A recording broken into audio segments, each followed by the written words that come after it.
Hello everyone and welcome back to our new video. Well, if you want Wix to automatically send emails, assign tasks, or respond to form submissions, Wix Automations can save you a ton of time. So in today's video, I'll make sure to show you how to use Wix Automations in 2026, fast and easy as usual. Let's get started. Well, first thing first, open your device, go to your favorite browser and look for wix.com. All you're gonna do now is tap on this website and log in using basically your account, email address and password you used to create the first account, and that's it basically. So which will take you automatically to this, let me show you to this dashboard. The dashboard is loading now. Okay, we can see the dashboard. Now we're gonna go and select automations, basically.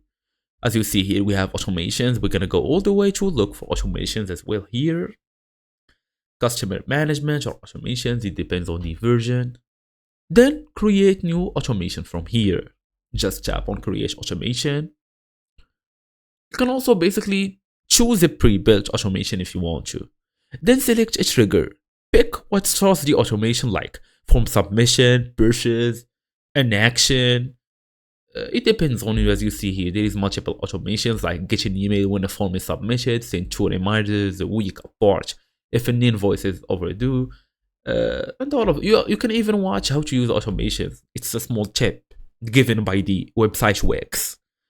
After this, you should choose an action. Select actions like sending an email, creating task, or even tagging a contact if you want to.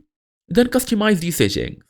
Edit the message, delay time, or even conditions, then activate the automation. Save and just turn the automation on. And that's basically it.